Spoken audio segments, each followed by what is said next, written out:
실은 대학 때 이야기가 하나 더 있다. 그 일에 대해 최근 알게 된 것이 있어서 글을 쓴다. B양의 대학 시절 전 남자친구 이군에 대해 쓴 적이 있다. 이군은 우리와 함께 노는 그룹이 아니었기에 우물 사건과는 관련이 없다. B양과는 졸업 직전에 취직을 이유로 헤어졌다고 들었다. 어쩌면 지금까지도 B양을 드나들고 있는 그것의 존재에 대해선 모를지도 모르겠다. 대학 시절 B양이 이군에게 받은 반지를 친구들에게 자랑한 적이 있었다. 금과 은이 함께 섞인 반지였고 여자애들 말을 들어보면 꽤 좋은 거였다는데 A군은 이상한 표정을 짓고 있었다. 우물 사건도 있고 해서 난 나중에 저 반지에 뭔가가 있는 거냐고 물어보았다. 난 그런 것이 보이는 사람은 A군 이외엔 아무도 몰랐기에 A군에게 그렇다고 대답하자 A군은 그런 것들이 보이긴 하지만 지금껏 위험한 것들을 피하며 살아오기만 해서 알고 있는 영능력자가 없다고 했다. 만약 B양에게 그 반지가 영적으로 위험한 거라고 말하면 B양은 분명 재미있어 하면서 직접 가져가려고 할 거라는 게 눈에 훤히 보이는 것이다. 그래도 비양한텐 그것이 있으니까 괜찮지 않아? 이렇게 물었지만 A군은 복잡한 표정으로 글쎄, 비양은 괜찮겠지. 하고 그 대화는 흐지부지 끝나고 말았다. 다음날 학교 안에서 A군이 사고로 다치게 되었다. 유리에 베어서 학교 보건센터에 옮겨진 A군은 함께 있던 같은 과 학생에게 자신의 짐을 보건센터와 가장 가까운 강의실에 갖다 둬주면 자신이 가져가겠다고 했다. 그런데 그때 그 녀석과 우연히 만나게 되어서 잠시 이야기를 나누었다. 이야기를 듣고 보니 아무래도 지갑이나 귀중품은 도난당할 위험이 있으니 내가 맡아주기로 했다. 강의실로 가자 아무도 없고 A군의 가방만이 덩그러니 의자 위에 놓여 있었다. 눈에 익은 가방이긴 했지만 다른 사람 가방일 수도 있어서 살짝 가방 안을 열어 이름이 쓰인 물건을 확인해 보려고 했다. 그랬더니 지갑이든 주머니 안에 작은 비닐봉지에 든 반지가 보였다. 전날 B양이 자랑했던 것과 같은 것이었다. B양의 반지인가? 이걸 왜 A군이 가지고 있지? 그냥 같은 물건을 산 걸지도 모른다. 아니면 A군이 몰래 빌려와서 반지에 붙은 걸 쫓아내려 했을지도 모르겠다고 생각했다. 어쨌든 지갑 안의 면허증을 확인하고 나서 가방을 들고 강의실을 나오려 하자 뒤에서 이런 소리가 났다. 뒤를 돌아보니 창틀 쪽에 회색빛 고양이가 있었다. 있다. B양은 그때 A군에게서 돌려받은 반지를 끼고 있었다. A군이 똑같은 걸 갖고 싶어 했는데 찾질 못했대. 실은 그거 이군의 친척애가 사다 준 거야. 이군에게 그 반지를 골라준 친척 여자애가 우리가 대학을 다니던 그 시절에 죽었다. 내 기억에 이군이 장례식에 간다고 했던 게 그 일이었고 얼마 지나지 않았을 때였다. 당시 내가 여자 목소리를 들었을 땐 살아있었으니 아무 관련이 없다고 생각했다. 그 일은 B양에게 반지가 되돌아가고 B양에게 아무 일도 생기지 않은 걸로 그렇게 마무리된 줄만 알았다. 그렇지만 지금 생각해보니 아무래도 신경 쓰이는 게 있어서 다시 한번 A군에게 물어보았다. A군은 이야기를 해야 하는지 몹시 고민했지만 내가 몇 번이고 끈질기게 물었더니 결국은 이야기해 주었다. 그 친척 여자라는 애 아마 이군을 좋아했을 거야. 저주 방법을 어디서 알게 되었는지는 모르겠지만 정말로 고양이를 죽여서 본격적으로 저주를 걸 정도로 비양을 증오했던 게 아닐까? 내가 들은 목소리는 역시 그 아이의 목소리인 모양이었다. 고양이가 다시 한번 울고는 창틀에서 바깥쪽으로 뛰어내려갔다. 그리고 나서 잠시 후에 깨달았다. 저 고양이 아까는 분명히 없었던 것 같은데, 그리고 여긴 4층인데 바깥에 나뭇가지가 있었던가? 난 서둘러 창문으로 다가가 확인해 보았더니 창문 밖엔 아무것도 없었다. 나뭇가지가 뻗어 있는 것도 아니었고 건물 밖 어디에도 고양이는 보이지 않았다. 고양이는 4층에서 뛰어내려도 괜찮은 건가?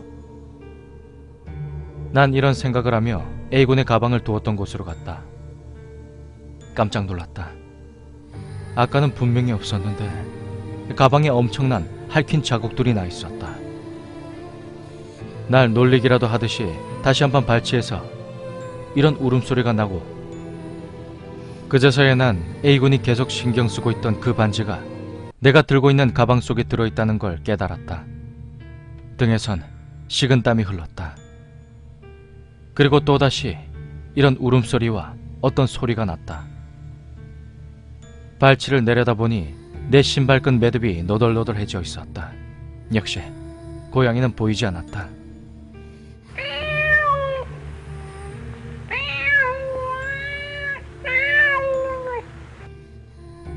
그 울음소리는 꽤 가깝게 들렸고 점점 불길한 느낌으로 변해갔다.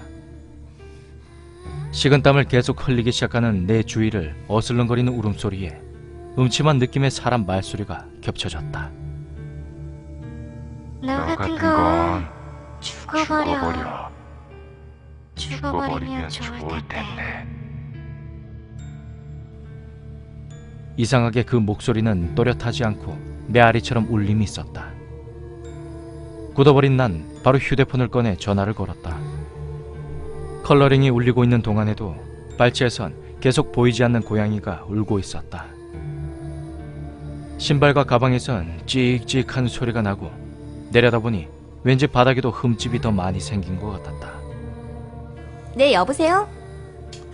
비양이야? 난데. A군 얘기 들었어?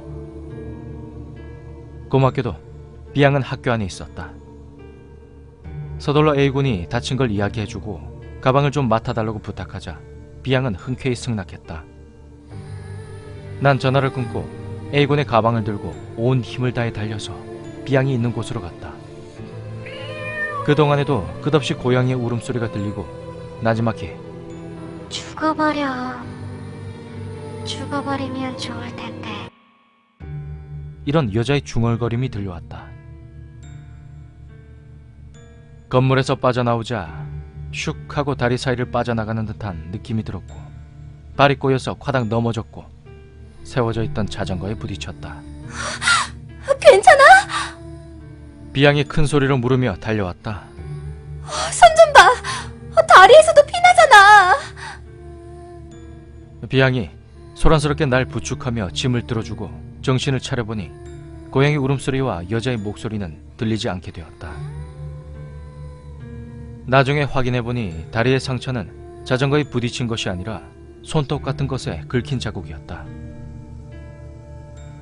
A군의 상처도 심하지 않았고 A군의 가방 속에 있던 반지는 A군이 비양에게 빌린 것이었다. 비양의 반지와 똑같은 것의 반지가 너무 갖고 싶어서 가게에 보여주고 이런 반지가 갖고 싶다고 말하려는데 견본품이 필요하다는 핑계로 빌렸다고 한다.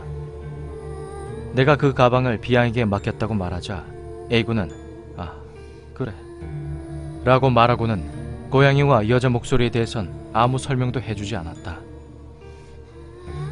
이제 와서 이 이야기를 생각해낸 건 최근 A군이 비양의 집을 방문했을 때 있었던 일 때문이다. 비양의 집 이야기, 흰 기모노와 신사 이야기를 들었을 때 안에 있는 건 비양을 지키기만 할 뿐이지 악명퇴치를 하는 게 아니야. 주위 사람들에게 부익동이 튀거나 악영향이 미친다고 해도 비양만 무사하다면 아무런 상관도 없는 거지. 이런 말을 듣고 갑자기 생각난 게 이번 일이었다. 난 이때 비양과 반지 이야기를 한 저기를 받는 여자에게 죽어버리라고 중얼거리며 고양이를 죽일 때의 목소리였던 게 아닐까. 그리고 A군이 걱정했던 것은 비양이 저주받는 것이 아니었다. 비양의 그것의 성질을 꽤 정확히 파악하고 있던 A군은 동물까지 죽여서 제대로 된 형식을 갖춘 저주의 반사를 걱정했다. 나랑 넌 그리 크게 다치지 않았잖아. 저주 자체에는 사람을 죽일 만한 힘은 없었을 거야. 그런데 비양에게는 그것이 있다. 비양의 그것이 비양을 타겟으로 해서 곧바로 날아온 저주를 똑바로 되쳐냈을 때 가속이 붙었을 것이라고 말했다. A군은 그것 이외엔 아무 말도 하지 않았다. 아마 당시 A군은 그 반지를 영능력자에 가져가서 퇴마를 하려고 생각했을 것이다. 솔직히 A군과 이야기를 하고 나서 조금 마음이 착잡하다. 내가 비양을 불러 A군의 가방을 건네지 않았더라면 이군의 친척 여자애는 죽지 않을 수 있었을까? 비양에게 A군의 가방을 맡겼다고 말할 때 A군이 되돌려 받으려 하지 않았던 건 이미 늦었다고 생각해서인지 아니면 더 크게 다칠 것을 두려워한 것인진 난 잘 모르겠다. 어찌됐든 이미 몇 년이나 지난 이야기다. 비양은 아무 잘못도 하지 않았다. 그냥 남자친구에게 반지를 선물 받고 기뻐했을 뿐.